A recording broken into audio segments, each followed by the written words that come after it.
The golden light of a summer afternoon filters through the musty air of the attic as Emma Parker runs her fingers across the dusty surface of an antique wooden box.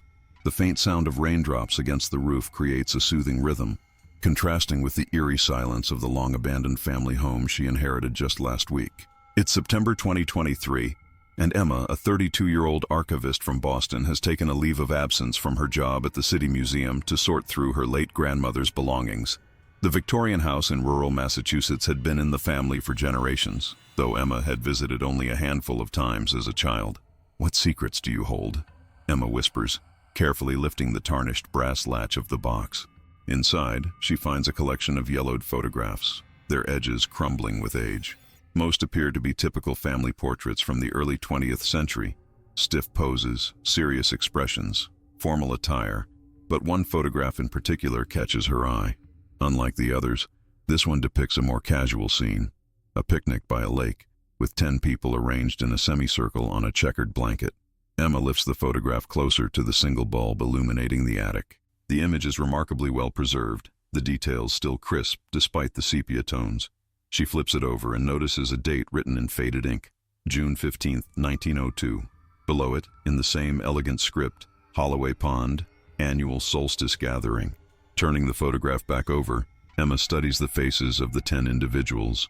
9 of them wear the expected solemn expressions typical of photography from that era, the long exposure times often making smiles difficult to maintain.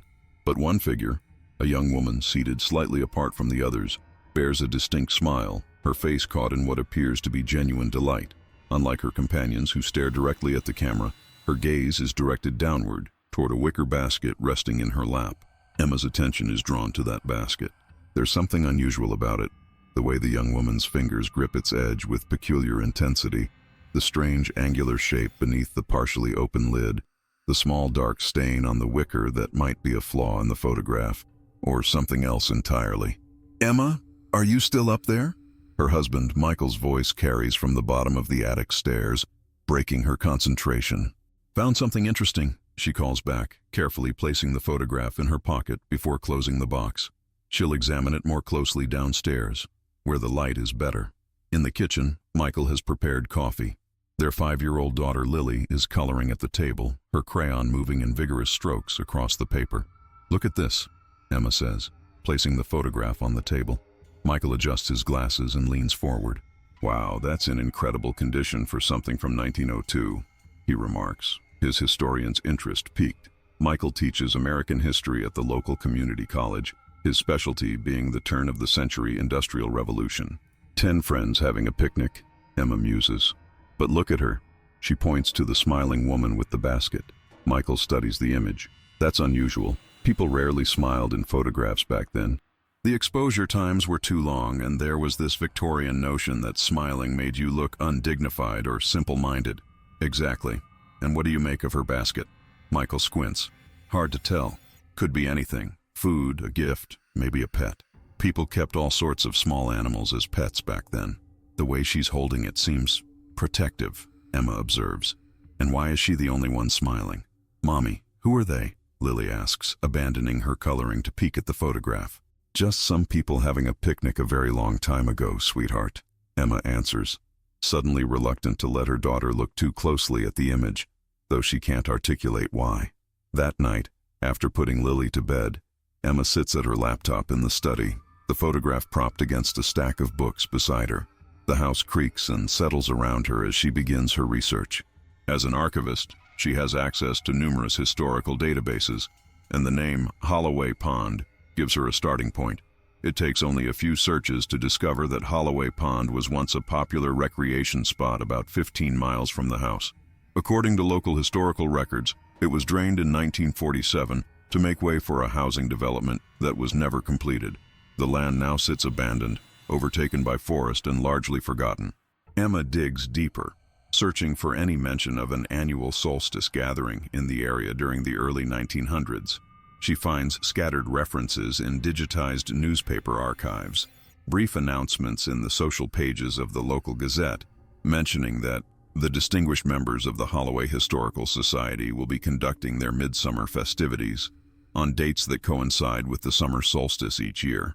Further research reveals that the Holloway Historical Society was not merely a social club for local elites, as she initially assumed. Founded in 1887 by industrialist Thomas Holloway, for whom the pond was named, the society described itself as dedicated to the preservation and study of ancient knowledge and folkloric traditions of the Northeast. Emma's finger hovers over a link to an article from October 1902, titled, "Tragedy Strikes Holloway Family." Her heart beats faster as she clicks it. The article, though brief, sends a chill down her spine. The community mourns the tragic passing of Eleanor Holloway, 26, daughter of Thomas Holloway, found deceased in her chamber on the morning of October 7th. The cause is determined to be natural, though sudden. Miss Holloway, known for her vivacious spirit and scholarly pursuits, had recently returned from extensive travels abroad. A private service will be held at the family estate. Emma quickly searches for images of Eleanor Holloway, and after scrolling through several results, she finds a grainy newspaper photograph of a young woman with a distinct heart-shaped face and large, expressive eyes. Though the quality is poor, Emma is almost certain it's the same woman who smiles in the picnic photograph, the one with the basket. Further searches reveal that within 18 months of Eleanor's death, 3 other members of the Holloway Historical Society died under similarly mysterious circumstances. The newspaper accounts are vague, attributing the deaths to sudden illness, unknown fever, and, in one case, melancholia leading to unfortunate circumstances, a euphemism for suicide. By 1905, the society had disbanded, and Thomas Holloway himself had abandoned his estate and relocated to Europe, where he reportedly lived as a recluse until his death in 1914. Emma sits back, rubbing her tired eyes. A coincidence, surely. The early 1900s were rife with disease and unexplained deaths. The average lifespan was significantly shorter than today, and yet the timing nags at her. 4 members of the society dead within 18 months after that solstice picnic. She looks again at the photograph. Who were the other 6 people? Did they survive? And what was in Eleanor Holloway's basket that made her smile so distinctively, while everyone else maintained the stoic expressions typical of the era? As Emma stares at the photograph, she could swear the dark stain on the basket seems larger than she remembered. She blinks, and it's back to its original size. Just a trick of the light in her tired eyes, she tells herself. The next morning over breakfast, Emma shares her findings with Michael. So 4 of them died within a year and a half, he summarizes, spreading jam on his toast. Interesting, but not necessarily suspicious. Life expectancy in 1902 was around 47 years. Disease was rampant. No antibiotics. I know, but still, 4 members of the same social group, all young and presumably affluent enough to have access to the best medical care available. And the newspaper accounts are oddly vague about the causes. Michael shrugs. Newspapers back then were often discreet about the details of deaths, especially among the upper classes. Tuberculosis, syphilis, even cancer were considered somewhat shameful, not to be discussed in polite company. Maybe, Emma concedes. But I'd like to know more about this group, and about Eleanor Holloway specifically. What was she doing abroad before she died? And what's with that basket? Not planning to use your archival superpowers for something other than organizing ancient tax records? Michael teases, his eyes warm with affection. Maybe I am. Emma smiles back. I've always wanted to write a historical article. This could be interesting material. Just don't go full conspiracy theorist on me, Michael says, only half joking. Not everything is a hidden mystery waiting to be uncovered. Says the man who spent 3 years researching whether industrialists deliberately sabotaged early electric car development. Emma retorts playfully. Which I proved they did, thank you very much. He grins. After Michael leaves for work and Lily for kindergarten, Emma finds herself drawn back to the photograph. Something about it won't let her go. She decides to visit the local historical society to see if they have any additional information about the Holloway family or their now defunct society. The Berkshire County Historical Society is housed in a quaint colonial building in the center of town. Emma has visited before, but only casually as a tourist. Today she's here with purpose. Martha Winters, the elderly archivist, greets Emma warmly. When Emma explains her interest in the Holloway Historical Society, Martha's smile falters slightly. The Holloways, she says, her tone measured. Now that's a name I haven't heard in quite some time. Quite the prominent family in these parts once upon a time. Until the Troubles. Troubles? Emma asks. Her interest peaked. Martha hesitates. Just the usual sort of decline that befalls many old families. Money runs out, scandals emerge, younger generations lose interest in maintaining the family legacy. She pauses. But we do have some materials on them in our archives. Follow me. In a climate-controlled room at the back of the building, Martha retrieves several boxes of documents. These haven't been properly cataloged. She apologizes. Budget cuts, you know, but you're welcome to look through them. Just wear these. She hands Emma a pair of cotton gloves to protect the delicate materials. For the next several hours, Emma loses herself in the dusty records of a bygone era. Most of the documents are mundane: property deeds, business correspondence, invitations to social events. But in a folder labeled Holloway T. Personal Correspondence, she finds something intriguing. A series of letters between Thomas Holloway and various academics and collectors around the world, dating from 1899 to 1902. The letters reference acquisitions of artifacts of significant historical and anthropological interest, from expeditions to Egypt, Greece, Mesopotamia, and Peru.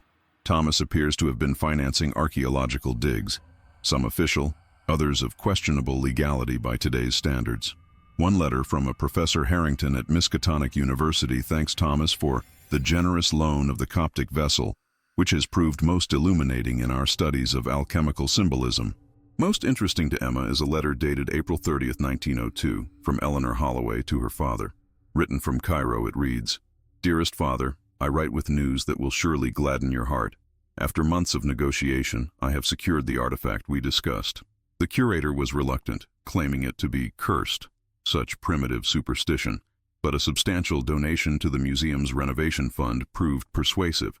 The object is smaller than described in the manuscripts, but the markings match precisely. I have verified the authentication myself. I sail from Alexandria on the 5th and should arrive in Boston by month's end, in ample time for the solstice gathering. How thrilling it will be to complete the collection. I can scarcely contain my excitement at the prospect of what we might achieve. Your devoted daughter, Eleanor." Emma reads the letter twice, her pulse quickening. Eleanor returned from Egypt with some kind of artifact just before the picnic photo was taken, an artifact that made her excited enough to scarcely contain herself. Could that explain her smile in the photograph? Was the mysterious object in her basket? As Emma continues searching, she finds a small leather-bound journal belonging to Thomas Holloway. Most entries are brief notes about business matters or society gossip, but an entry from June 16, 1902, the day after the picnic, stands out. The gathering exceeded all expectations. E's contribution completes the set at last. The others remain skeptical, but they will see when the time comes. Carrington's reservations are particularly vexing. For a man of science, he remains frustratingly bound by conventional thinking. No matter. The process has begun, and there is no stopping it now. The timing is essential. 3 cycles of the moon before the autumn equinox. If our calculations are correct and the translations accurate, we shall have our answer by October. Emma's hands tremble slightly as she closes the journal. Thomas Holloway's cryptic words seem to confirm her suspicion that something significant happened at that picnic, something involving whatever Eleanor brought back from Egypt. And the reference to October can't be coincidental. Eleanor died in early October of that same year.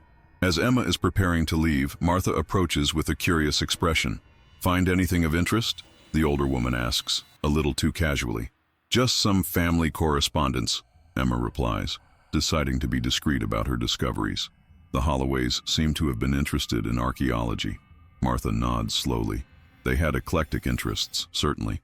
Thomas Holloway was particularly fascinated by ancient religions and folklore. Some found his enthusiasm excessive. In what way? Martha busies herself reorganizing some papers. "Oh, just local gossip mostly. Small towns run on gossip, you know. The Holloways kept to themselves, entertained strange visitors, conducted their meetings at odd hours. People talk. Were there rumors about their deaths?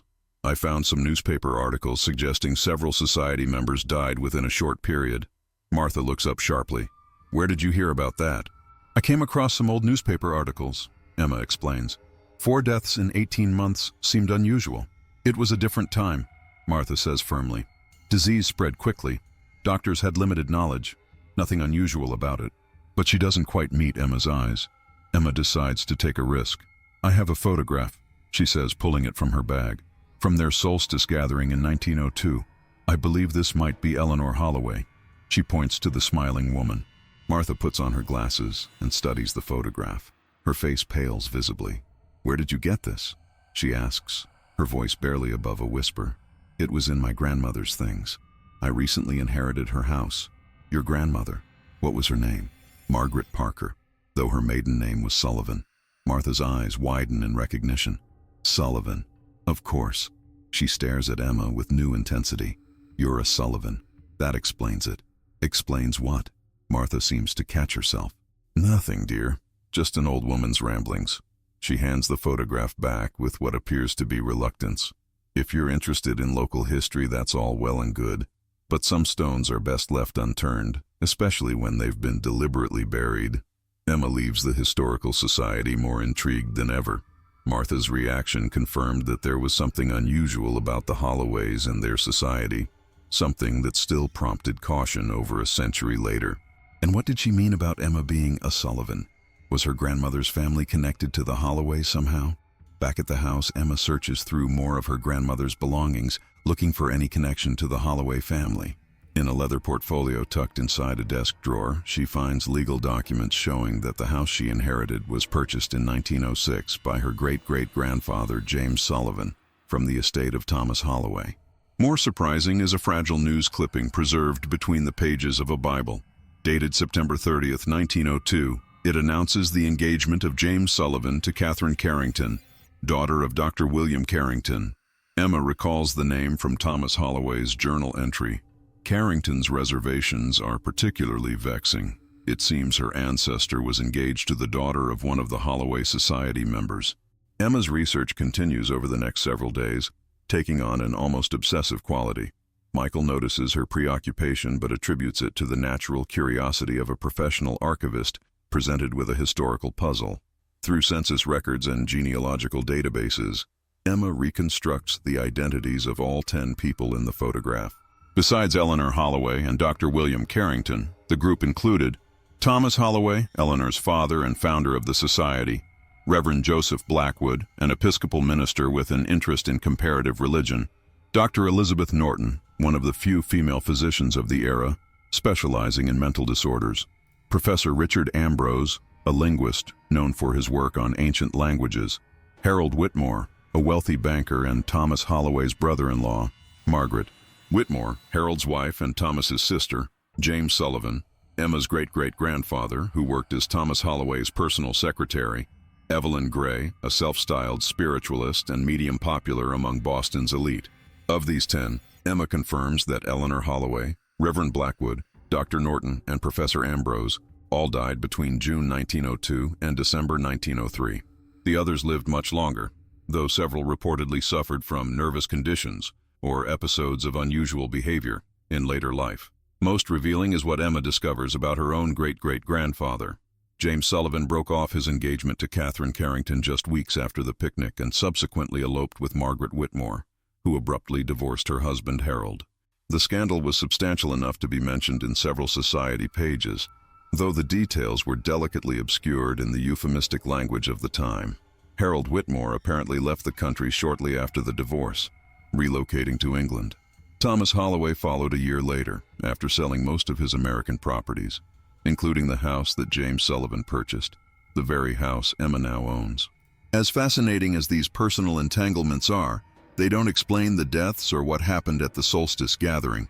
For that, Emma needs more information about the artifact Eleanor brought back from Egypt, the object that completed the set and initiated some kind of process, according to Thomas Holloway's journal. Emma decides to visit the site of Holloway Pond. Though drained decades ago, the location might yield some clues, or at least help her visualize the setting of the photograph that has so captivated her imagination. On Saturday morning, she tells Michael she's going hiking to clear her head. Want company? He offers. I think I need some alone time, she replies. Been cooped up with dusty papers too long. Need fresh air and solitude. Michael looks slightly concerned but nods. Just take your phone and stay on marked trails. Some of those old logging roads can be treacherous. Using GPS coordinates from historical maps, Emma locates what was once Holloway Pond. Now it's just a shallow depression in the forest. overgrown with vegetation. If she hadn't known a pond once existed here, she might never have noticed the subtle bowl-like contour of the land. Emma walks the perimeter, trying to match the landscape to the background visible in the photograph. On the eastern edge, she spots what appears to be the remains of a stone structure. Just a few stacked rocks now, but once perhaps a small shelter or storage building. As she approaches the stones, a strange sensation washes over her. A subtle pressure in her ears, like the feeling before a thunderstorm. The air seems to thicken, and for a moment, she could swear she hears distant laughter and conversation, though she's entirely alone in the forest. Among the tumbled stones, something glints in the dappled sunlight.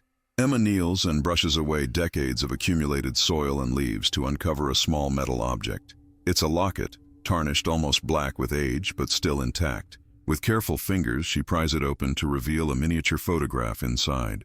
A portrait of Eleanor Holloway, her distinctive heart-shaped face immediately recognizable. Emma's hand trembles as she holds this unexpected connection to the woman whose mysterious smile has haunted her thoughts. How did Eleanor's locket end up here, abandoned among these ruins? Did she lose it during the picnic, or did someone place it here later, perhaps as a memorial? As Emma slips the locket into her pocket, the strange atmospheric pressure intensifies. The forest falls unnaturally silent. No bird song, no rustling leaves, though she can feel a breeze against her skin. For several disconcerting seconds, Emma experiences a sensation of doubling, as if she's simultaneously standing in the overgrown depression and at the edge of a sunlit pond surrounded by laughing people in Edwardian clothing. The vision, if that's what it is, lasts only moments before the normal sounds of the forest rush back. Emma staggers slightly, disoriented. A coincidence, she tells herself. A brief dizzy spell brought on by the summer heat and her overactive imagination, primed by days of research into century-old mysteries. Yet as she makes her way back to her car, Emma can't shake the feeling that something at the former pond site responded to her presence, or perhaps to the photograph she carries, or to her Sullivan blood. That night, Emma dreams of Eleanor Holloway. In the dream, they sit facing each other across a picnic blanket. Eleanor still holds her basket, but now keeps the lid tightly closed. "You shouldn't have taken it," Dream Eleanor says, her smile unchanged, but her eyes severe. "Taken what?" Emma asks. "The photograph? The locket? You know what's happening." Eleanor continues, as if Emma hadn't spoken. "You can feel it beginning again. The process doesn't just end because we die. It continues, waiting for the right vessels." "I don't understand," Emma pleads. Eleanor's smile widens unnaturally. "Look in the basket," she says, her fingers working at the lid. "Look at what I brought back. Look at what I completed." As the lid begins to rise, Emma wakes with a gasp, her nightgown soaked with sweat despite the cool air flowing through the open window. Beside her, Michael stirs. "Bad dream?" he murmurs sleepily. "Just weird," Emma replies, her heart still racing. "Go back to sleep." Instead of lying back down, Emma slips out of bed and goes to the study. The picnic photograph sits where she left it, propped against her laptop. In the dim light, she could swear Eleanor's smile looks different, wider, more knowing, and the dark stain on the basket has definitely spread, now covering nearly a third of the visible wicker. Emma blinks hard and looks again. The photograph appears normal, just her imagination, fueled by the strange dream and her immersion in the Holloway mystery. She opens her laptop to distract herself and notices a new email that arrived while she was sleeping. It's from Martha Winters at the Historical Society, sent at 2:17 a.m., an unusual hour for a woman in her 70s to be sending correspondence. The email contains only a brief message. "Found something you should see. Come alone. Tell no one." Attached is a scanned page from what appears to be a personal diary. The handwriting is cramped and hurried, the ink blotched in places as if the writer's hand was unsteady. October 5th, 1902. E's condition worsens daily. The metamorphosis accelerates. Dr. N can do nothing to slow the process, and her own symptoms have begun. The artifact's influence extends beyond what any of us anticipated. R.A. translated the final inscription today. The news is grave. This was never a doorway for us to access that realm, as T had believed. It is a doorway for them to access ours. E was merely the first vessel, chosen because of her direct handling of the object. The rest of us who touched the contents of the basket that day will follow in sequence. Those who only observed may be spared. I write this in haste, for my own symptoms began this morning. The dreams, the whispering, the sensation of something moving beneath the skin. We were arrogant fools. Let this record serve as warning to any who might consider reopening what we have struggled to close. The set must remain incomplete. The remaining pieces must never be reunited. W.C. W.C. William Carrington, Emma realizes. This must be from his private diary. And E would be Eleanor, whose condition was clearly far more complex than the natural causes reported in the newspaper. The artifact she brought back from Egypt was dangerous somehow, affecting those who touched it. First Eleanor, then the others who died in the months following the picnic. Emma rereads the passage, a chill spreading through her. The set must remain incomplete. The remaining pieces must never be reunited. What set? The artifact Eleanor brought back was apparently one piece of a larger collection. Thomas Holloway's journal had mentioned that E's contribution completes the set at last. But according to Carrington, they later tried to ensure the set remained incomplete. Where were these artifacts now? What happened to them after the deaths? And why was Martha Winters sharing this information in the middle of the night with a warning to come alone and tell no one? Emma checks the time. 4:23 a.m., too early to call Martha for clarification. She'll have to wait until morning. In the meantime, she searches online for any mention of Egyptian artifacts associated with the Holloway name. After an hour of searching, she finds a promising lead, a catalog from a 1954 auction of antiquities from distinguished collections, which includes several items from the estate of T. Holloway. Among them is Lot 37, 5 alabaster canopic vessels, late period, c. 1664-332 BCE, with unusual hieroglyphic inscriptions, previously part of a set of 7. Current whereabouts of remaining vessels unknown. Note: sold as decorative objects only. Authenticity unverified. Canopic jars, used by ancient Egyptians to store the internal organs of the deceased during mummification. Traditionally, there were 4, representing the 4 sons of Horus, each protecting a specific organ. But this set supposedly had 7. What would the additional 3 have been for? Emma's research is interrupted by the buzz of her phone. A text from Martha Winters. Coming to you. Trust no one. 20 minutes. Emma stares at the message in confusion. Why would Martha be coming to her house at 5:30 in the morning? And what's with the melodramatic warning? She calls Martha's number, but it goes straight to voicemail. Uneasy, Emma debates whether to wake Michael. The whole situation feels increasingly bizarre. She's been caught up in a historical mystery, yes, but Martha's behavior suggests something more urgent and potentially troubling. Before she can decide, headlights sweep across the study window as a car pulls into the driveway. Emma peers out to see a vehicle she doesn't recognize, not Martha's sensible sedan, but a black SUV with tinted windows. The car sits idling for several long moments before the engine cuts off.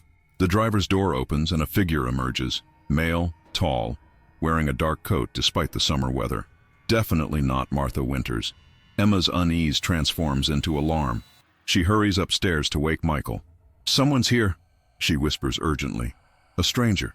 Martha from the Historical Society texted that she was coming over, but it's a man I've never seen before.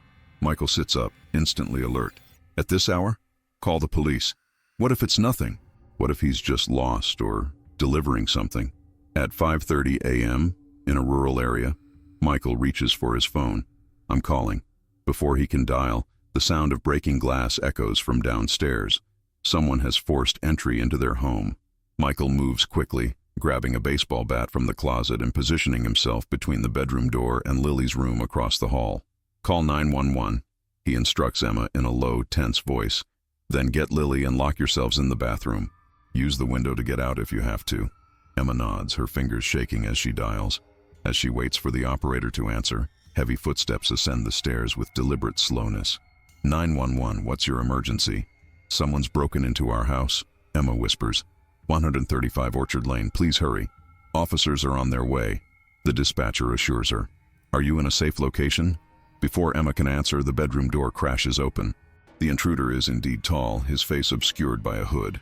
In his gloved hand is something that catches the dim light. Not a weapon, but what appears to be an ancient stone vessel. "Where is it?" the man demands, his voice distorted as if speaking through some kind of filter. "Where is the photograph?" Michael lunges forward with the bat, But the intruder moves with unnatural speed, sidestepping the attack and delivering a precise blow to Michael's midsection that sends him crumpling to the floor. "The photograph," the intruder repeats, turning to Emma. "And the locket you found. Where are they?" Emma's mind races. How could this person know about the locket she discovered just hours ago? And why would a home invader be interested in an old photograph? From across the hall comes a frightened cry. Lily, awakened by the commotion. The intruder's head turns sharply at the sound. "Stay away from her!" Emma shouts, desperation lending her courage. She lunges at the intruder, aiming for his eyes. The man catches her wrist effortlessly, his grip painfully tight. Up close, Emma can see his face beneath the hood, or what should be his face. Instead, his features seem to shift and blur, as if viewed through rippling water. For a disorienting moment, she thinks she glimpses Eleanor Holloway's heart-shaped face, superimposed over the stranger's indistinct features. "You don't understand what you've wakened," the distorted voice says. "The cycle is beginning again. We can feel it stirring." In the distance, sirens wail. The intruder's head tilts, listening. With a fluid movement, he releases Emma and steps back. "We will return," he promises. The set must be completed. The gathering must occur again. He places the stone vessel on the dresser and backs toward the door. Michael, recovering from the blow, reaches again for the bat, but the intruder is already moving swiftly down the stairs. By the time the police arrive minutes later, the black SUV is gone. In the chaotic aftermath, giving statements to police, comforting a frightened Lily, treating Michael's bruised ribs, Emma finds herself returning again and again to the stone vessel left behind.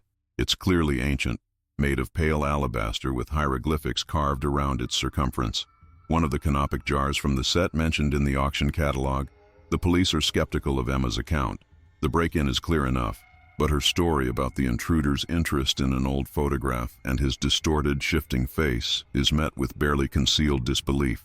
They suggest she was disoriented by fear, that the strange appearance was a mask or trick of the light, that the jar was probably just something the intruder stole from another home and abandoned during his hasty departure. Only when the officers leave, promising increased patrols in the area, does Emma examine the jar more closely. The hieroglyphics are unlike any she's seen in museums or textbooks.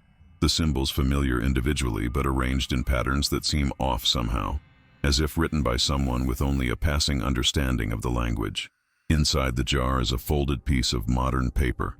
Emma carefully extracts it to find a note written in the same cramped handwriting as the diary page Martha had sent. "If you are reading this, they have found you. The cycle has begun again. You must complete what we failed to do. Find the remaining vessels. Destroy them all before the autumn equinox. Only fire will suffice. Do not trust anyone whose reflection shifts. W.C. William Carrington again. But how?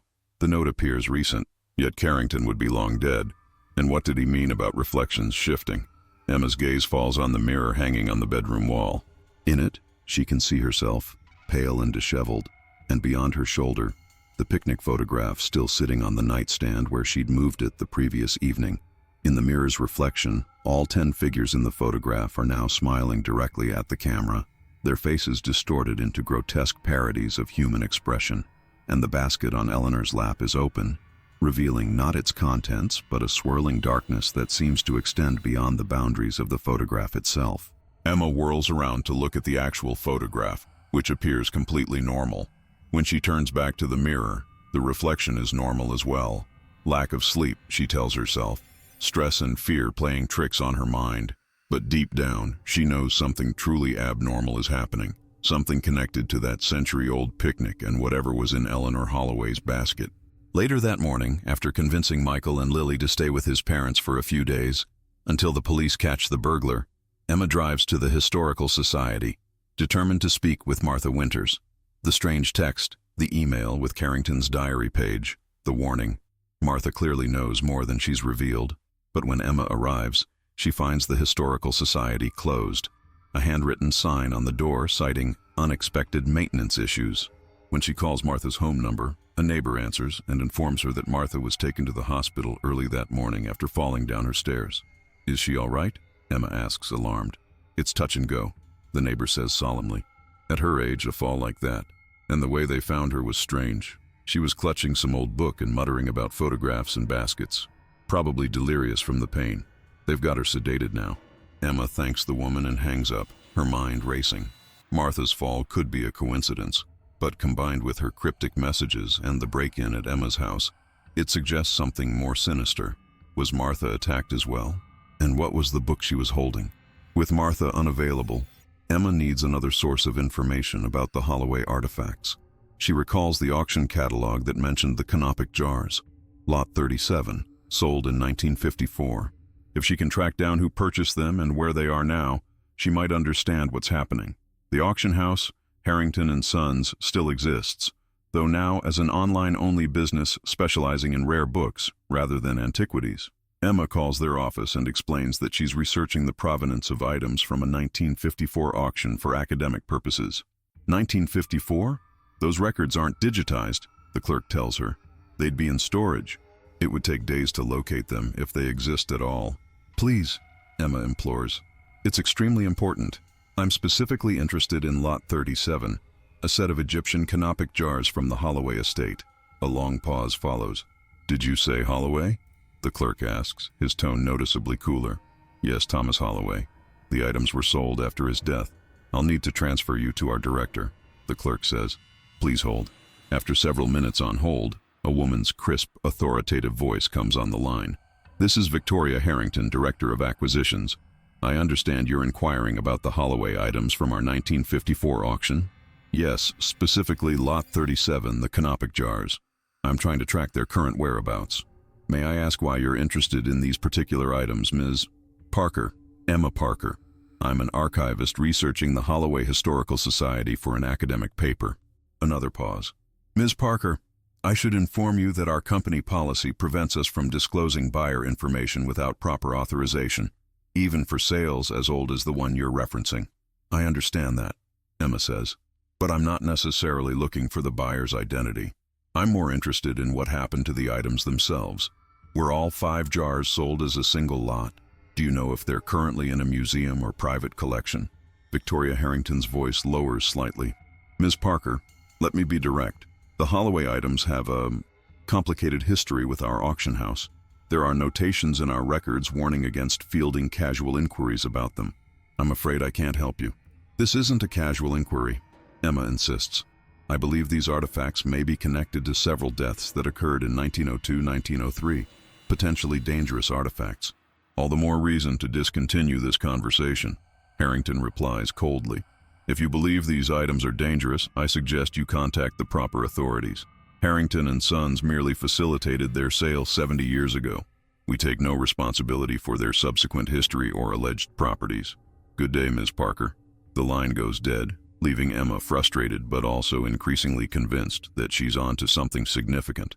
The auction house's reluctance to discuss the Holloway items suggests they know something about their unusual nature. Emma's next step is to research Victoria Harrington herself. A quick search reveals that she's the great-granddaughter of the auction house's founder and has published several academic papers on authentication methods for antiquities. More interestingly, her doctoral dissertation, completed at Miskatonic University, was titled Symbolic Language in Non-Canonical Egyptian Funerary Objects, Legitimate Artifacts or Modern Fabrications. Miskatonic University, the same institution mentioned in Thomas Holloway's correspondence about the Coptic vessel. It can't be coincidental. Emma sends an email to Dr. Harrington's academic address, taking a different approach. Dr. Harrington, I apologize for my incomplete disclosure during our phone conversation. My interest in the Holloway canopic vessels stems from personal rather than purely academic reasons. I am the great-great-granddaughter of James Sullivan, who was present at the final gathering of the Holloway Historical Society in June 1902. I recently came into possession of both photographic evidence from that gathering and what appears to be one of the 7 vessels in question, left at my home under disturbing circumstances. I have also located what seems to be a warning from Dr. William Carrington about these artifacts. Given your expertise in non-canonical Egyptian funerary objects and your family's connection to the 1954 auction, I believe you may have insights crucial to understanding what I'm dealing with. If the vessels are indeed what Carrington claimed, there may be significant danger in their reunion. I would greatly appreciate a confidential conversation at your earliest convenience. Respectfully, Emma Parker. She attaches photographs of both the picnic image and the canopic jar left by the intruder, then sends the email before she can reconsider. It's a risk, certainly. If Victoria Harrington is somehow connected to the intruder, Emma has just revealed precisely what she possesses. But her instincts tell her that Harrington's reluctance stemmed from caution rather than malice.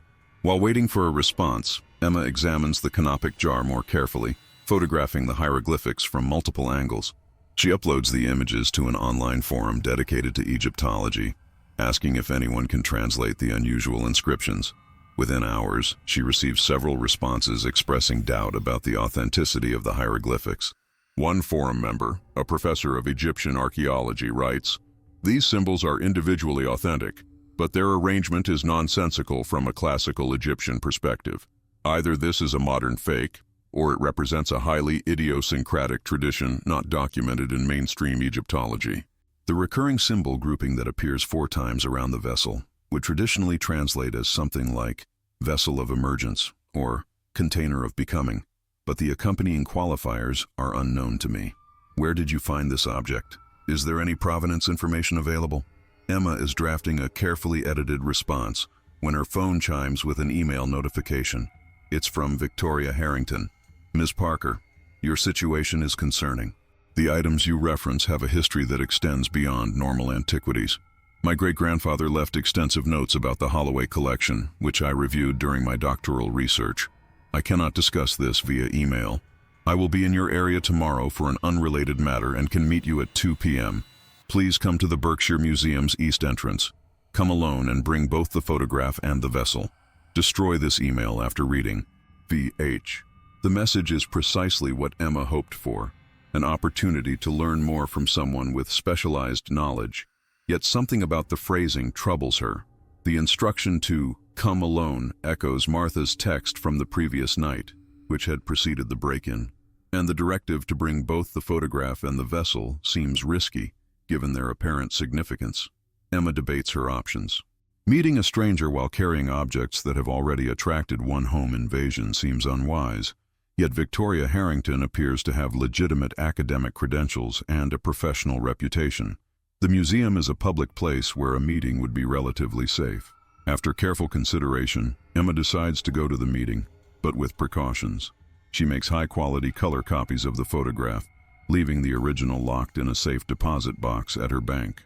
The canopic jar is too unique to substitute, but she arranges to have Michael's cousin, a police officer, coincidentally visiting the museum at the same time. The next day, Emma arrives at the museum's east entrance 10 minutes early, positioning herself where she can observe approaching visitors without being immediately obvious. At precisely 2 p.m., a sleek black car pulls up, and a woman emerges, tall, poised, impeccably dressed in a tailored suit despite the summer heat. She matches the professional headshot of Victoria Harrington that Emma found online. As Victoria approaches the entrance, Emma studies her carefully, particularly her reflection in the museum's glass doors, recalling Carrington's warning, "Do not trust anyone whose reflection shifts." Victoria's reflection appears perfectly normal, matching her movements exactly. Emma steps forward. "Dr. Harrington." The woman turns, her expression carefully neutral. "Ms. Parker, thank you for coming." Her gaze drops to the bag Emma carries. "You brought the items?" "I have the vessel," Emma confirms. "The original photograph is secure elsewhere, but I have a high-quality reproduction." A flicker of annoyance crosses Victoria's face before her professional mask returns. "Understandable precaution. Shall we?" She gestures toward the museum entrance. Inside, Victoria leads Emma to a small conference room off the main exhibition hall. "I've arranged for us to use this space," she explains. "More private than the cafe." Once the door closes behind them, Victoria's demeanor shifts subtly, less formal, more intent. "Show me the vessel first," she requests. Emma removes the canopic jar from her bag and places it on the table between them. Victoria doesn't touch it, instead leaning close to examine the hieroglyphics, occasionally nodding to herself. "This is authentic," she finally says. "One of the 7. My great-grandfather's notes were quite detailed about these pieces." The set was originally acquired by Thomas Holloway from a private collector in Alexandria, who claimed they predated dynastic Egypt. Most experts dismiss this claim, of course. "What were they used for?" Emma asks. Traditional canopic jars held organs, but there were only 4 in a standard set. Victoria straightens. These weren't traditional in any sense. According to the documentation Holloway provided to the auction house, they were created to contain something else entirely. She pauses. The ancient Egyptians believed in the multiple parts of the soul, the Ka, the Ba, the Ak, and so on. These vessels were supposedly designed to capture and contain aspects of consciousness that exist beyond our normal understanding. Contain them from where? Or from what? That's where the accounts become problematic. The hieroglyphics reference concepts that don't align with standard Egyptian cosmology. They describe entities that exist in the spaces between realms, beings that can only partially manifest in our reality without proper vessels. Emma thinks of Carrington's diary. This was never a doorway for us to access that realm. It is a doorway for them to access ours. And Eleanor Holloway brought back the final piece that completed the set, Emma says slowly. At the solstice picnic in 1902, they opened the vessels somehow. It started a process that killed 4 of them within 18 months. Victoria's eyes sharpen with interest. You know more than I expected. Yes, that aligns with my great-grandfather's notes. The Holloway Society believed they could use the complete set to access extraordinary knowledge, essentially tapping into an alien consciousness. Instead, they inadvertently created conduits for these entities to influence our world. Influence or possess? Emma asks, thinking of the intruder with the shifting face. Victoria doesn't answer directly. After the deaths, the survivors apparently realized their mistake. They separated the vessels, believing that distance would weaken the connection. When Thomas Holloway died in 1914, his collection was stored in various locations until the 1954 auction. By then, the story had become just another peculiar footnote in the auction house's history. But you researched it for your dissertation, Emma points out. You must have had reasons to believe there was more to it than superstition. Victoria's gaze is steady. My research focused on distinguishing authentic artifacts from forgeries through objective criteria. The Holloway vessels presented an interesting case study. Objects that appeared authentically ancient, but contained symbolism inconsistent with known traditions. And did you conclude they were forgeries? I concluded they were anomalous, neither clearly authentic nor demonstrably fraudulent. My dissertation committee was not entirely satisfied with this assessment. A ghost of a smile touches Victoria's lips. Academia prefers definitive conclusions. Emma retrieves the copy of the photograph from her bag. And what about this? The picnic where it supposedly all began. Victoria examines the image carefully. May I? She asks, reaching for her purse and extracting a small magnifying glass. She studies the photograph for several long moments, focusing particularly on Eleanor Holloway and her basket. The stain on the basket, she finally says. It's spreading in the image, isn't it? Emma stares at her. How did you know that? My great-grandfather documented a similar phenomenon with a different photograph of the vessels. The images change over time, reflecting changes occurring on some other plane of reality. Victoria looks up from the photograph. How long have you had this in your possession? A little over a week. I found it in my grandmother's house after inheriting her property. And when did you first notice the stain expanding? A few days ago. I thought it was my imagination at first. Victoria nods as if confirming a hypothesis. The vessel you have is responding to the proximity of the photograph. They're connected somehow. The fact that the image is changing suggests the process Carrington described is active again. The question is why now, after all this time?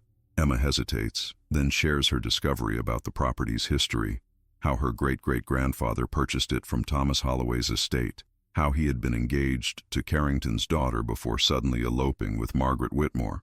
So your family has connections to 3 members of the original gathering, Victoria summarizes.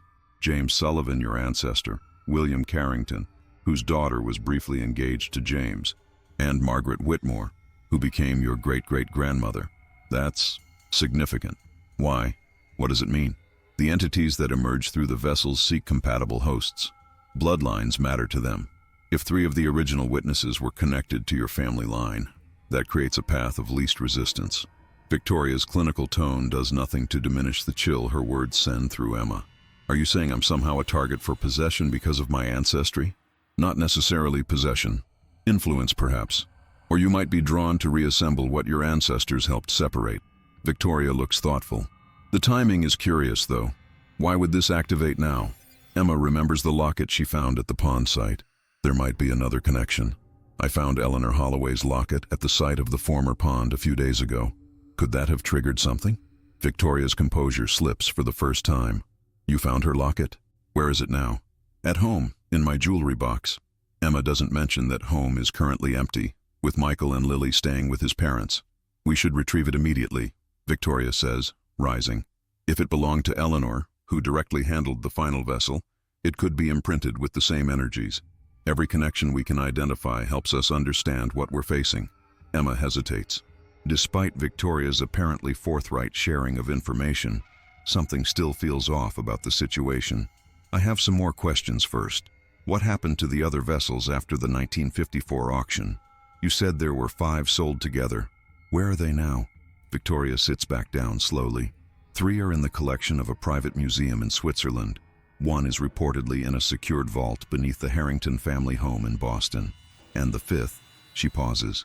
The 5th was stolen from its buyer in 1973 and never recovered. And the remaining 2? The ones that weren't at the auction? Unknown.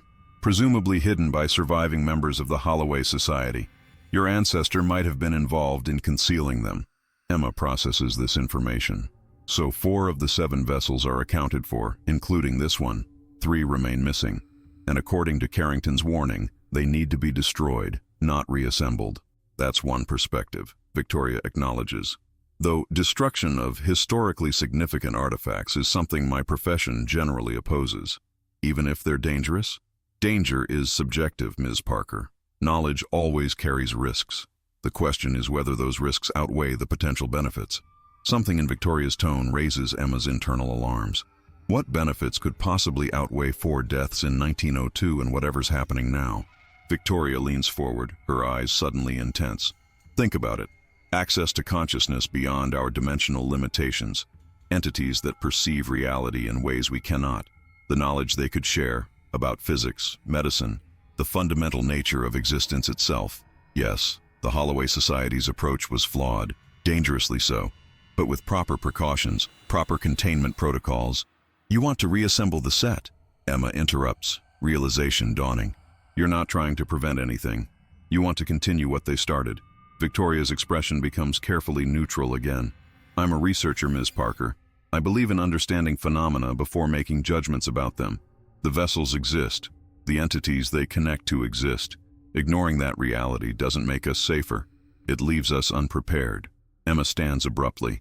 I need to go. Thank you for the information, but I think we have different perspectives on this situation. Before you leave, Victoria says, not moving from her seat, consider this. The process has already begun again. The photograph is changing. You've experienced unusual phenomena. The entities are emerging whether we assist them or not. Wouldn't you rather have someone with knowledge guiding that process instead of letting it unfold chaotically? I'd rather stop it entirely, Emma replies, reaching for the canopic jar. And I think that starts with keeping this away from anyone who might want to complete the set. Victoria's hand shoots out with surprising speed, grasping Emma's wrist. Don't be foolish. You have no idea what forces you're dealing with. I've studied these artifacts for decades. My family has tracked them for generations. We're the only ones equipped to manage this situation. Emma tries to pull away, but Victoria's grip is inhumanly strong. Let go of me, she demands. Victoria's eyes have changed, the pupils expanding until almost no iris remains. We need the vessel, she says, her voice taking on the same distorted quality Emma heard from the intruder. And we need you, Emma Sullivan Parker. Blood of 3 witnesses, the perfect conduit. With her free hand, Emma grabs her coffee cup and flings the contents into Victoria's face. The woman recoils with a sound that's more hiss than human cry, her grip loosening enough for Emma to snatch the vessel and back toward the door. You can't stop what's coming, Victoria says, wiping coffee from her face. Her features seem to ripple momentarily, revealing something inhuman beneath the human mask. The gathering approaches again. The vessels call to each other. And you, Emma, you are already part of it. Look at your hands. Emma glances down and gasps. Faint lines are spreading across her skin, forming patterns that echo the hieroglyphics on the vessel she clutches. The marks fade even as she watches, but the implication is clear. Some contamination has already begun. She backs through the door and hurries through the museum, the canopic jar clutched to her chest. Only when she reaches her car does she realize she's left the copy of the photograph behind. Victoria now knows exactly what the original looks like, and perhaps how to track it. As Emma drives away, her phone rings. It's Michael. "Emma, where are you?" His voice is tense with concern. "Leaving the museum." "What's wrong?" "Someone broke into the bank." "Just the bank, not the whole branch." Like they knew exactly where to go. They cracked open several safe deposit boxes. The manager called to ask if we still had our key because our box was one of them. Emma's blood runs cold. "The photograph," she whispers. "What?" "I put the picnic photograph in our safe deposit box yesterday. Is it gone?" "I don't know. The manager just said our box had been compromised and we should come verify if anything was missing." Michael pauses. "Emma, what's going on? First our house, now this? Why would anyone want an old photograph?" "It's complicated," Emma says, her mind racing. "I'll explain everything, I promise. But right now I need you to stay with your parents. Keep Lily safe. Don't tell anyone where you are." "You're scaring me," Michael says quietly. "I'm scared too," Emma admits. "But I think I understand what's happening now. I just need a little time to figure out how to stop it." After hanging up, Emma drives not to the bank, but to the site of Holloway Pond. Her instincts tell her that the location itself is significant. The place where the Holloway Society held their solstice gathering, where she found Eleanor's locket, where she experienced that strange moment of doubling between past and present. The forest is quiet in the late afternoon light, shadows lengthening between the trees. Emma follows the same path as before, carrying the canopic jar in her bag. When she reaches the depression that was once the pond, she pauses, listening. No strange pressure in her ears this time. No sounds of phantom conversations. Emma approaches the tumbled stones where she found the locket. Looking more carefully now, she can see that they once formed a small structure, perhaps a boathouse or changing area for swimmers. Among the fallen rocks, one stands out, a flat stone with faint carvings visible under the moss. Emma kneels and brushes away the green covering to reveal hieroglyphics similar to those on the vessel. This can't be coincidental. The Holloway Society must have incorporated Egyptian elements into structures around the pond, creating some kind of ritual space connected to the vessels. Emma photographs the carved stone with her phone, then continues exploring the area. On the opposite side of the depression, partially hidden by undergrowth, she discovers a small stone altar. More hieroglyphics cover its surface, and at its center is a shallow basin. As Emma examines the altar, the strange pressure returns to her ears. The forest sounds fade, replaced by whispers just below the threshold of comprehension. The air thickens, and once again she experiences that disorienting sense of being in two places simultaneously. The overgrown depression of the present and the sunlit pond of 1902. In this doubled vision, she sees the members of the Holloway Society standing around this very altar. Eleanor Holloway places something from her basket into the central basin, a small alabaster vessel identical to the one in Emma's bag. Thomas Holloway reads from a leather-bound book, his voice creating patterns in the air that Emma can somehow see rather than hear. The vision shifts, showing the aftermath. Eleanor convulsing on the ground, strange marks spreading across her visible skin, the others backing away in horror. Only Thomas continues the ritual, his expression exalted even as his daughter suffers. Then the scene changes again. It's night now, the pond illuminated by moonlight. 4 figures approach the altar. Emma recognizes William Carrington, James Sullivan, Margaret Whitmore, and Harold Whitmore from the photograph. James places something on the altar, a locket, while Carrington reads from a different book. Margaret cuts her palm with a small knife, letting blood drip into the basin. "We seal what was opened," Carrington intones, his voice somehow reaching across the century to Emma's ears. "We separate what was joined. By blood and bone and binding word, we contain the breach until the 7th vessel is unmade." The vision fades, leaving Emma gasping in the present-day forest. The counter-ritual she witnessed explains so much.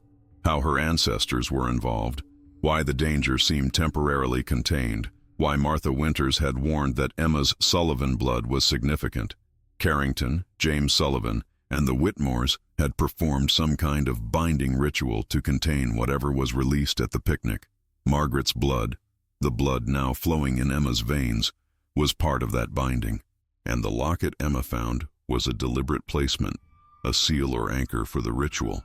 By removing the locket, Emma had inadvertently weakened the binding. By bringing the photograph in one of the vessels back to the pawn site, she's weakening it further. She needs to replace the locket to restore at least that part of the binding. But the locket is at her house, and based on Michael's call about the bank break-in, others are already moving to reassemble the vessels. Victoria Harrington, or whoever broke into her home that first night, or both. As Emma turns to leave, a sound stops her. Branches breaking under heavy footsteps. Someone is approaching through the forest. She quickly ducks behind a large tree, peering cautiously around its trunk. 3 figures emerge into the clearing. Victoria Harrington and 2 men Emma doesn't recognize. Victoria holds the copy of the picnic photograph Emma left behind, while one of the men carries what appears to be another canopic vessel. "This is definitely the location," Victoria says, her voice carrying clearly in the still air. "The energy signature is strongest here. Sullivan's great-granddaughter has been here recently too. I can feel the resonance." "What about the original photograph?" one of the men asks. His voice has that same distorted quality Emma heard from the intruder and from Victoria in the museum. "Secured," Victoria replies. "The bank operation was successful. We now have 2 vessels in the focal image, 3 more vessels to locate before the equinox." "And the Sullivan woman?" Victoria surveys the clearing. "She's the key to finding the remaining vessels. Blood calls to blood. The binding ritual her ancestors performed connects her to the counter-frequency. She'll lead us to what we seek, whether willingly or not." "She's close," the second man says suddenly, turning in Emma's direction. "I can sense her." Emma doesn't wait to hear more. She backs away quietly, then turns and runs through the forest toward her car, no longer concerned about being heard. Behind her, shouts confirm that her presence has been detected. She reaches her car and speeds away, her mind racing. Victoria and her associates have the original photograph and at least 1 other vessel. They believe Emma can lead them to the others because of her bloodline connection to the binding ritual, and they're working towards some deadline at the equinox, the same timing mentioned in Thomas Holloway's journal from 1902. Emma needs allies with knowledge about what she's facing. Martha Winters is hospitalized. Michael, though supportive, has no background in the arcane matters involved. Who else might understand the significance of the vessels and how to counter their influence? Then she remembers. Professor Elias Morgan at the university where Michael teaches. Emma has met him at faculty functions, an elderly expert in comparative mythology and esoteric traditions who's known for his unconventional theories about ancient artifacts. Michael often jokes about Morgan's reputation as the department's resident mystic, but right now, Emma needs someone who might be open to possibilities beyond conventional explanation. It's after 5 p.m. when Emma reaches the university, but a quick call to Michael confirms that Professor Morgan often works late in his office. Emma finds him there, surrounded by towering bookshelves and cluttered displays of artifacts from around the world.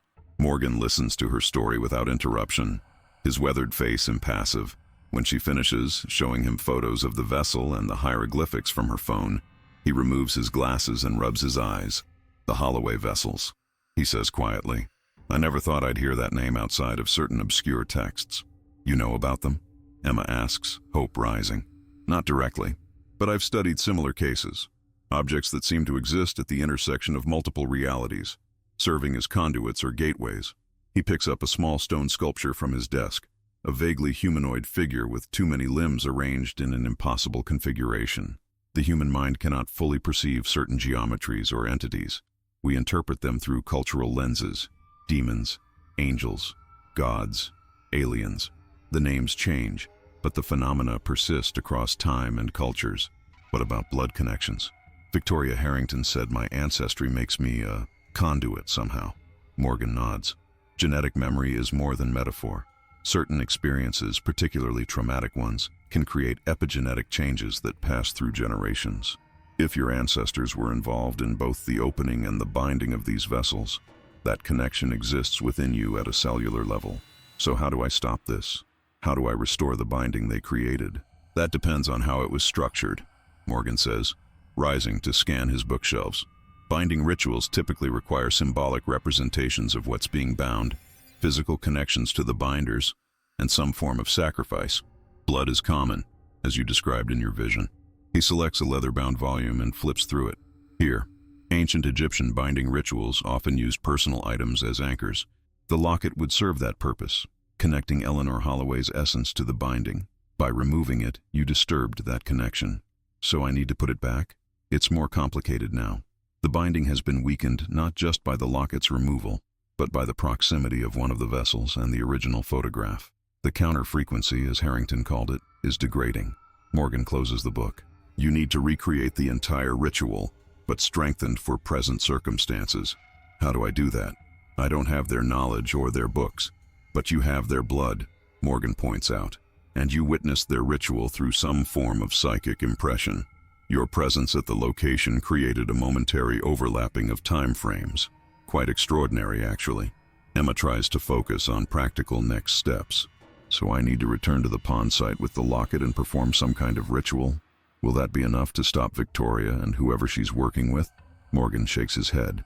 The original binding was a temporary measure. That's why it included a reference to until the 7th vessel is unmade. They knew destruction of at least one vessel was necessary for permanent resolution. Carrington's note said the same thing, that only fire would suffice to destroy the vessels. Intense heat would disrupt the material structure that allows the vessels to function as conduits. Morgan agrees. But ordinary fire might not be sufficient. Ritual context matters. As Emma absorbs this information, her phone buzzes with a text from an unknown number. We have your family. Bring the vessel to Holloway Pond at midnight. Come alone. Horror washes through Emma. They have Michael and Lily, she whispers, showing Morgan the message. The professor's expression darkens. This complicates matters. Harrington and her associates are accelerating their timeline. I have to go, Emma says, standing abruptly. I can't risk my family. That's exactly what they're counting on, Morgan warns. If they obtain your vessel and use your blood in their ritual, the consequences could be catastrophic, far beyond a few local deaths like in 1902. The barriers between realities have thinned over time. A full emergence now would be unprecedented. What choice do I have? Emma demands, tears threatening. They're my family. Morgan is silent for a moment, thinking. There may be a way to turn this situation to advantage. They want to complete their ritual at the pond site, the same location where your ancestors performed the binding. That convergence creates possibility. What kind of possibility? A counter-ritual, performed simultaneously. They'll be focused on opening, on completing. You could utilize that same energy but redirect it toward closure, toward destruction rather than emergence. Hope flickers in Emma. How? Morgan outlines a plan. Risky, dependent on precise timing, and Emma's ability to recall the counter-ritual she witnessed in her vision. He provides her with a small vial of catalyst that will significantly intensify flame when combined with the right invocation and instructions for creating a focused ritual space. What about Michael and Lily? Emma asks. How do I protect them? Deception may be your best tool there, Morgan suggests. Appear to comply initially. Create an opportunity for them to escape during the ritual. Timing will be critical. As Emma prepares to leave, Morgan gives her one final warning. Remember that these entities perceive reality differently than we do. Time, space, causality, all function differently for them. They can influence perception, create illusions, manipulate emotions. Trust your instincts, not your eyes. Armed with Morgan's guidance and supplies, Emma returns home to retrieve Eleanor's locket. The house is dark and silent, bearing the lingering signs of the earlier break-in. In her jewelry box, the locket remains undisturbed, apparently not recognized as significant by the intruder. As Emma lifts it, she notices something she missed before. The locket contains not only Eleanor's photograph, but a tiny folded paper tucked behind it. Carefully extracting it, Emma unfolds a scrap of parchment covered with hieroglyphics, similar to those on the vessel, with a single phrase written in English beneath them. My blood to bind, my word to seal, my life to end what never should begin. Eleanor's writing, Emma realizes. Not a victim, but a resistor. Perhaps she brought back the final vessel, not in ignorance, but with intention, to gather all 7 in one place so they could be destroyed. But something went wrong. The ritual was corrupted or co-opted by her father, and Eleanor became the first casualty instead. This new understanding strengthens Emma's resolve. She gathers what she needs for the confrontation ahead: the vessel, the locket, Morgan's catalytic substance, and a small silver knife from her grandmother's collection. The same knife, perhaps, that Margaret used in the binding ritual a century ago. At 11:30 p.m., Emma drives to Holloway Pond, parking where her car won't be immediately visible from the clearing. The night is clear, a half-moon providing just enough light to navigate the forest path. As she approaches the depression that was once the pond, Emma can already feel the thickening of the air, the pressure in her ears that signals the thinning boundary between realities. In the clearing, lights flicker, not electric flashlights but flame. Torches have been placed around the depression, illuminating figures moving about the stone altar Emma discovered earlier. She counts 6 people: Victoria Harrington, the 2 men from earlier, and 3 newcomers. Off to one side, Michael and Lily sit with their backs against a tree, bound but apparently unharmed. Emma's heart races at the sight of her family, but she forces herself to stick to the plan. Morgan's words echo in her mind. They can influence perception, create illusions. She needs to verify that Michael and Lily are really there, really themselves, before she reveals her presence. Circling the clearing, Emma approaches from behind the tree where her family is restrained. Michael's head jerks up as she touches his shoulder. "Emma," he whispers, relief evident in his voice. "What's happening? These people are insane. They keep talking about vessels and gateways and blood ritual. Are you both okay? Did they hurt you?" "We're fine," Michael assures her. "Just scared. Lily's been amazing." He nods toward their daughter, who meets Emma's eyes with a courage that makes her heart swell. Emma quickly explains the situation in simplified terms. "I need to get you both out of here, but I also need to stop what they're doing. Can you run if I create a distraction?" Michael nods, determination replacing fear in his expression. "Just tell us when." Emma squeezes his hand, then steps into the clearing, the vessel clutched to her chest. "I'm here," she announces. As requested, Victoria turns, her face illuminated by torchlight. "Emma Sullivan Parker, right on time." Her voice has that same distorted quality, as if multiple voices are speaking in imperfect unison. "Bring the vessel forward." Emma walks slowly toward the altar, scanning the area. On the stone surface, she sees 3 canopic jars identical to the one she carries, arranged around the central basin. The picnic photograph has been placed at the center. "Release my family first," Emma demands, stopping several feet from the altar. Victoria smiles, the expression unnaturally wide. "Of course. Once the vessel is in place, they serve no further purpose." "No. Now." Emma holds the vessel away from her body. "Or I'll smash it right here." Victoria's smile falters. "You wouldn't dare. You have no idea what would happen if the containment is broken improperly." "Maybe not," Emma acknowledges. "But neither do you. Risk it?" After a tense moment, Victoria nods to one of her associates, who moves to untie Michael and Lily. Emma watches carefully, making sure there's no deception. "They can go," Victoria says. "The vessel, please." Emma looks at Michael and gives a small nod. He understands, grabbing Lily's hand and backing toward the forest path. 2 of Victoria's associates move to block their way. "Let them pass," Emma insists, raising the vessel as if to throw it. Victoria makes an irritated gesture, and her associates step aside. Michael and Lily disappear into the darkness of the forest path. Emma can only hope they make it safely to the car, where she's left the keys in the ignition and a note with instructions to drive to Professor Morgan's home. With her family temporarily safe, Emma turns her full attention to the ritual unfolding before her. Victoria has begun an incantation in a language Emma doesn't recognize, while her associates take positions around the altar. "Place the vessel in its position," Victoria instructs, indicating an empty space in the arrangement. "Complete the circle." Emma approaches slowly, analyzing the setup. The vessels are arranged to form a 7-pointed star, with 4 positions filled and 3 empty. The photograph at the center has changed dramatically. All 10 figures now stare directly at the viewer with unnaturally wide smiles, and the basket on Eleanor's lap appears to be moving, its contents a swirling darkness that seems to extend beyond the boundaries of the image. As Emma reaches the altar, she sees something that gives her a moment of hope. The hieroglyphics carved into the stone include the same phrase that was written on the paper in Eleanor's locket: "My blood to bind, my word to seal, my life to end what never should begin."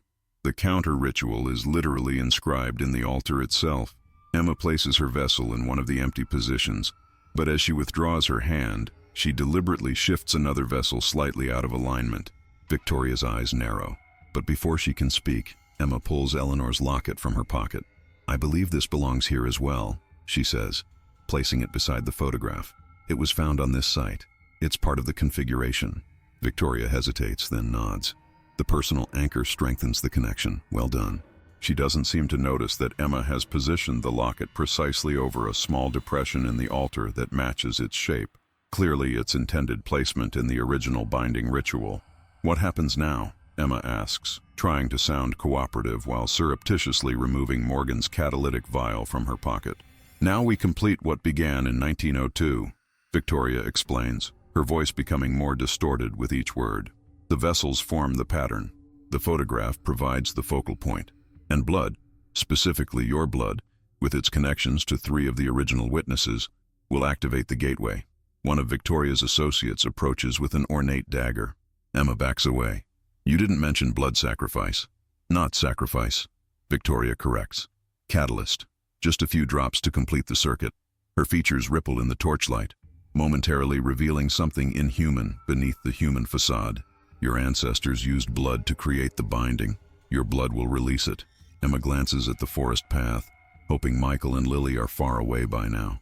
Then she looks back at Victoria and her associates, all watching her with inhuman intensity beneath their human masks. "And if I refuse?" Emma asks, though she knows the answer. "Refusal is not an option," Victoria states flatly. "The emergence has already begun. The vessels call to each other. The entities press against the thinning barrier. This will happen with or without your cooperation.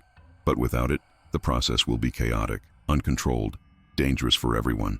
As if to emphasize her point, the air around the altar seems to ripple, like heat waves rising from hot asphalt. The torchlight flickers, casting strange, elongated shadows that move independently of their sources. In the trees surrounding the clearing, branches sway, though there is no wind. "I understand," Emma says, stepping forward with apparent resignation. She extends her hand toward the associate with the dagger. "Let's complete the circuit, then." Victoria nods in approval, clearly believing Emma has accepted the inevitable. The associate approaches and takes Emma's hand, positioning the dagger over her palm. As the blade touches her skin, Emma locks eyes with Victoria. "My blood to bind," she begins, her voice steady. Victoria's expression shifts from satisfaction to alarm as she recognizes the words from the counter-ritual. The associate slices Emma's palm before Victoria can intervene. Emma closes her bleeding hand around Morgan's vial, crushing it as she lunges forward to press her blood directly onto the photograph at the center of the arrangement. "My word to seal," Emma continues, her voice rising as Victoria and the others move to stop her. "My life to end what never should begin." The effect is immediate and dramatic. The catalytic substance in Morgan's vial combines with Emma's blood and ignites on contact with the photograph, creating a blue-white flame that spreads with unnatural speed to engulf the vessels. Victoria screams, a sound no human throat could produce, and tries to reach through the flames to save the artifacts, but the fire repels her with explosive force. Emma is thrown backward by the blast, landing painfully several feet from the altar.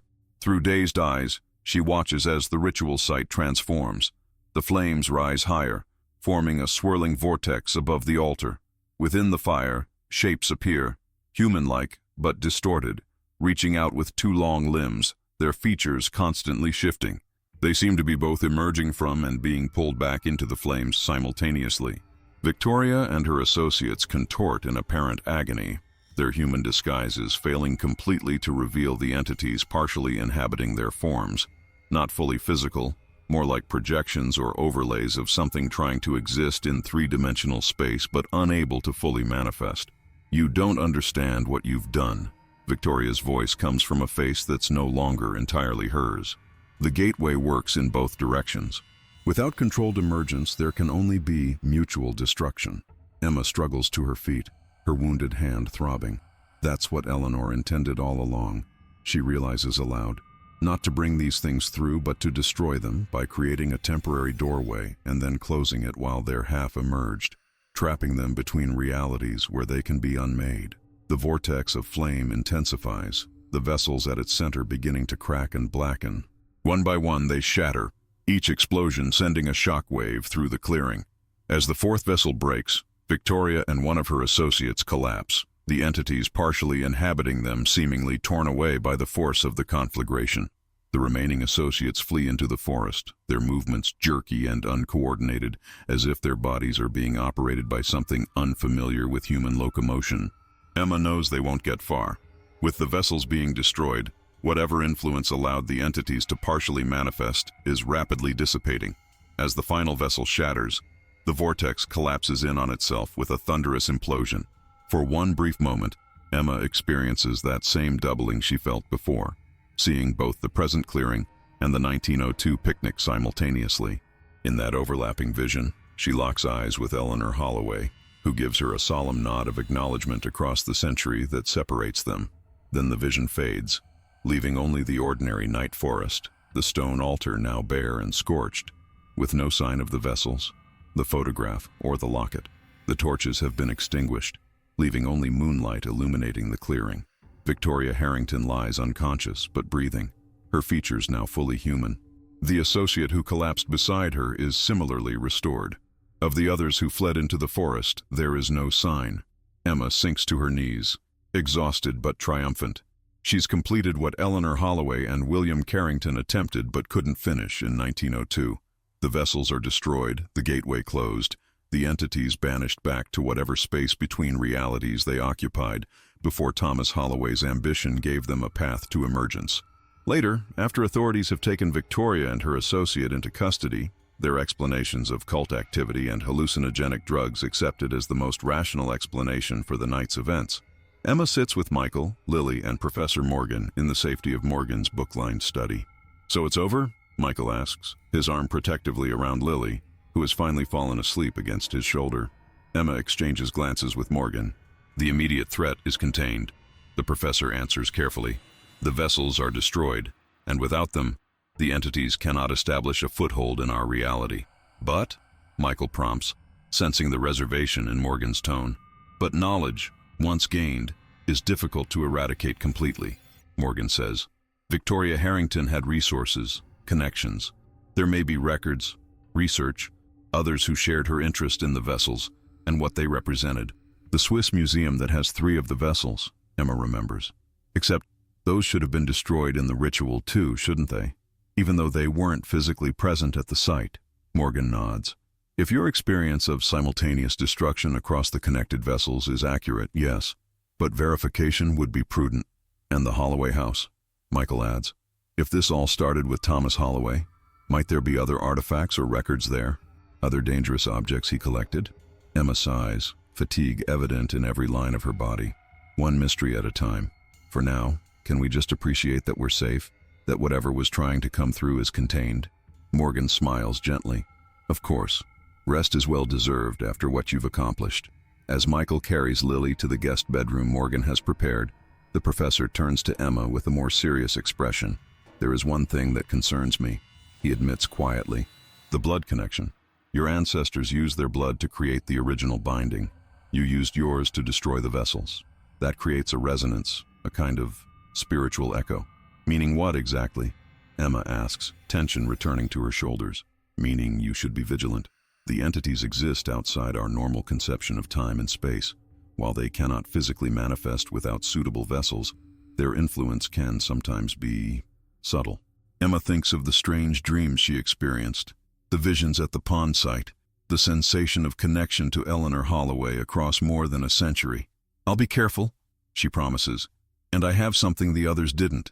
Knowledge of what really happened, and people who believe me." She smiles tiredly at Morgan. "That counts for a lot." Morgan returns her smile, but his eyes remain concerned. "Indeed it does, and perhaps that will be enough." 2 weeks later, life has begun to return to normal for the Parker family. The house has been secured with new locks and an alarm system. Emma has taken a leave of absence from her archival work to focus on her family and recovery.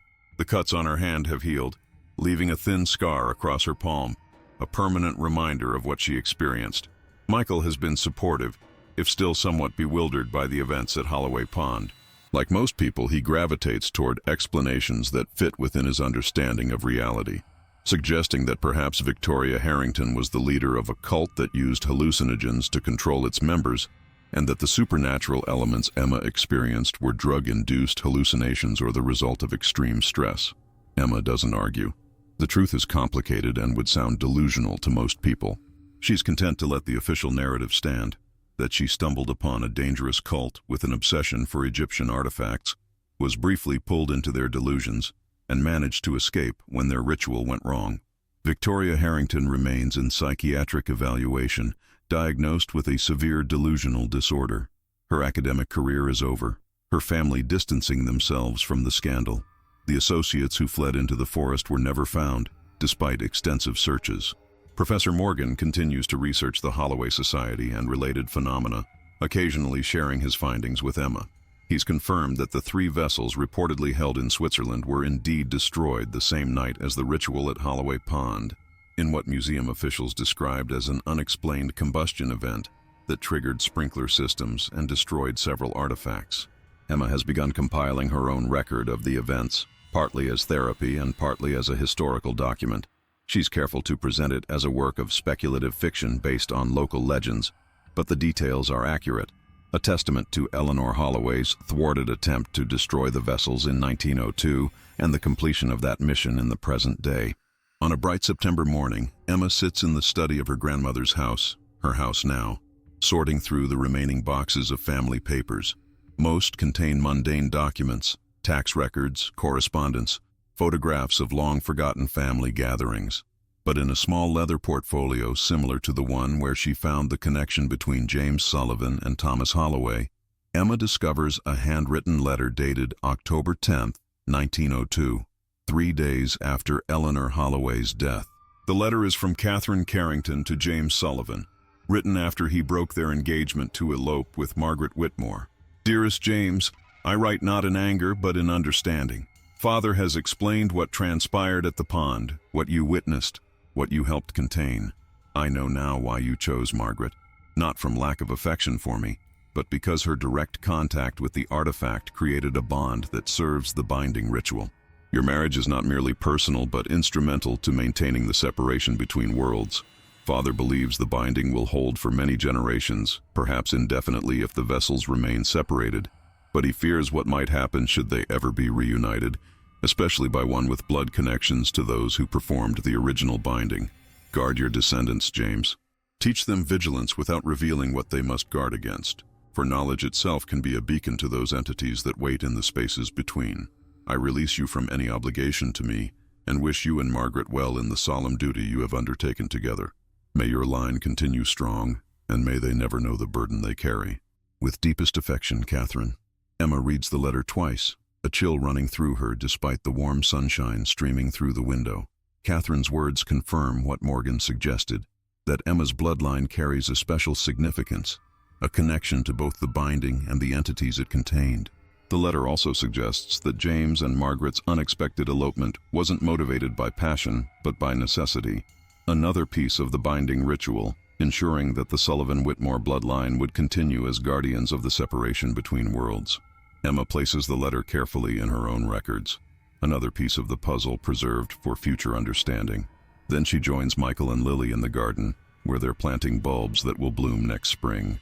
As she kneels in the rich soil, Emma feels a momentary resonance, a fleeting connection to generations of her family who tended this same earth, who carried knowledge they couldn't fully articulate but protected nonetheless. The binding is complete, the vessels destroyed. But as Emma watches her daughter laughing in the sunshine, she wonders what echo of this story might reach her in future years, what dreams might come, what subtle influences might still ripple across time from the entities that wait in the spaces between realities.